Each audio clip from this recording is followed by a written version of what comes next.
Indian ക്രിക്കറ്റിൽ വലിയൊരു അഴിച്ചുപണിക്ക് കളമൊരുങ്ങുന്നു. IPL പിന്നാലെ ടീം ഇന്ത്യയിൽ വരാനിരിക്കുന്നത് വിപ്ലവകരമായ മാറ്റങ്ങളാണെന്ന റിപ്പോർട്ടുകളാണ് ഇപ്പോൾ പുറത്തു വരുന്നത്. 2020 ടീമിൽ പുതിയൊരു നായകൻ എത്തിയേക്കും. നിലവിൽ ഇന്ത്യയുടെ T20 നായകൻ സൂര്യകുമാർ യാദവാണ്. 2020 ലോകകപ്പിൽ ഇന്ത്യയെ കിരീടത്തിലേക്ക് എത്തിച്ച നായകനാണ് സൂര്യകുമാർ യാദവ്. എന്നാൽ സൂര്യകുമാർ യാദവിൻ്റെ സമീപകാലത്തെ ഫോം വളരെ മോശമാണ്. ബാറ്റ് കൊണ്ട് തീർത്തു നിരാശപ്പെടുത്തുകയാണ് സൂര്യകുമാർ. മുംബൈ ഇന്ത്യൻസിനൊപ്പം ഇത്തവണ കാര്യമായി ഒന്നും ചെയ്യാനാകാത്ത സൂര്യയെ ഇനി ഇന്ത്യൻ ടീമിൽ ഉൾപ്പെടുത്തിയേക്കില്ലെന്നാണ് വിവരം. പകരം ശ്രേയസ് അയ്യരെ ഇന്ത്യൻ ടീമിലേക്ക് കൊണ്ടുവരാനാണ് നീക്കം.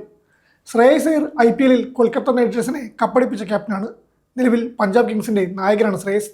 തകർപ്പൻ ഫോമിൽ കളിക്കുന്ന ശ്രേയസ് അയ്യർ നായകൻ എന്ന നിലയിലും ഇതിനോടകം കയ്യടി നേടിക്കഴിഞ്ഞു. ഇന്ത്യയുടെ 2020 നായകനായി ശ്രേയസിന് മിന്നിക്കാൻ സാധിക്കുമെന്നാണ് ആരാധകർ പ്രതീക്ഷിക്കുന്നത്.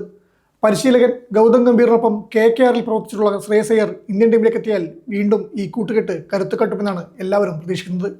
ശ്രേയസ് അയ്യർക്ക് 3 ഫോർമാറ്റിലേക്കും തിരിച്ചു വരാനുള്ള അവസരമാണ് ലഭിച്ചിരിക്കുന്നത്.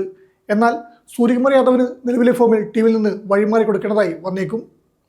വൈഭവ് സൂര്യവംശിക്ക് അയർലൻഡ് T20 പരമ്പരയുടെ ഇന്ത്യൻ ടീമിലേക്ക് വിളി പ്രതീക്ഷിക്കാം. എന്നാൽ ഓപ്പണർ സീറ്റ് ഉറപ്പിക്കാൻ വൈഭവിനാവില്ല. സഞ്ജു സാംസൺ, അഭിഷേക് ശർമ്മ ഓപ്പണിംഗ് കൂട്ടുകെട്ടിൽ വിശ്വാസമർപ്പിച്ചാവും ഇന്ത്യ മുന്നോട്ട് പോവുക. എന്നാൽ സഞ്ജുവിനും അഭിഷേകിനും അയർലൻഡ് 2020 പരമ്പരയിൽ വിശ്രമം നൽകാനുള്ള സാധ്യതയുമുണ്ട്. ഇന്ത്യയുടെ 2020 ടീമിലെ വൈസ് ക്യാപ്റ്റൻ സ്ഥാനത്തേക്ക് സഞ്ജുവിനെ പരിഗണിക്കാനുള്ള സാധ്യതകളും തള്ളിക്കളയാനാവില്ല.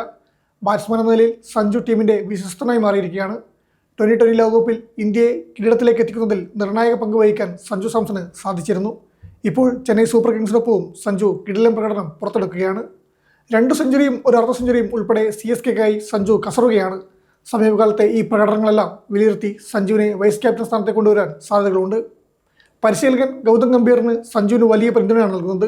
നിലവിലെ ഇന്ത്യൻ ടീമിൽ വൈസ് ക്യാപ്റ്റനാകാൻ യോഗ്യനായ മറ്റാരുണ്ടെന്നതും പ്രസക്തമായ ചോദ്യമാണ്. അക്ഷർ പട്ടേൽ ഡൽഹി ക്യാപിറ്റൽസിൻ്റെയും ഹാർദിക് പാണ്ഡ്യ മുംബൈ ഇന്ത്യൻസിൻ്റെയും നായകന്മാരാണ്. ഈ രണ്ടുപേരും ഇന്ത്യയുടെ T20 ടീമിലും ഉണ്ടാവും. എന്നാൽ ഇവർക്ക് ക്യാപ്റ്റൻ നിലയിൽ ഇപ്പോൾ മികവ് കാട്ടാനാവുന്നില്ല. ഹാർദിക്കിനെ നായകനെ വളർത്താൻ ഗംഭീറിന് വലിയ താല്പര്യമുണ്ടാകില്ല. അതുകൊണ്ട് തന്നെ ഇപ്പോൾ കാര്യങ്ങൾ സഞ്ജുവിന് അനുകൂലമാണ്. ബൗളിംഗ് നിരയിലേക്ക് ചില സർപ്രൈസ് മാറ്റങ്ങൾ ഉണ്ടാകാനും സാധ്യതയുണ്ട്. പ്രിൻസ് യാദവ്, മൊഹ്സിൻ ഖാൻ എന്നിവരെ 2020 ടീമിലേക്ക് വളർത്തുന്ന കാര്യവും പരിഗണനയിലാണെന്നാണ് വിവരം. ഇഷാൻ കിഷനെ 2020 ടീമിൽ തുടരാൻ സാധിച്ചേക്കും. അതേസമയം ഋഷഭ് പന്തിന് ഏകദിനത്തിലെ സീറ്റ് കൂടി പോകാനാണ് സാധ്യത. എന്തൊക്കെ മാറ്റങ്ങളാവും ഇന്ത്യ വരുത്തുകയെന്നത് കാത്തിരുന്ന് കണ്ടറിയാം. ചുരുക്കത്തിൽ വരാനിരിക്കുന്ന അയർലൻഡ് പരമ്പര മുതൽ ഇന്ത്യൻ T20 ക്രിക്കറ്റിൻ്റെ മുഖച്ഛായ തന്നെ മാറാനാണ് സാധ്യത. ഗൗതം ഗംഭീർ എന്ന പരിശീലകൻ്റെ കീഴിൽ യുവത്വത്തിന് പ്രാധാന്യം നൽകുന്ന, അതേസമയം പ്രകടനത്തിന് മാത്രം മുൻഗണന നൽകുന്ന ഒരു ടീമിനെയാകും നാം കാണുക.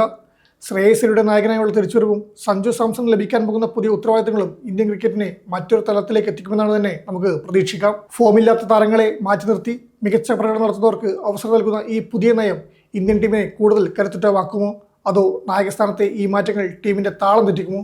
നിങ്ങളുടെ അഭിപ്രായങ്ങൾ കമൻറ്റായി രേഖപ്പെടുത്താം.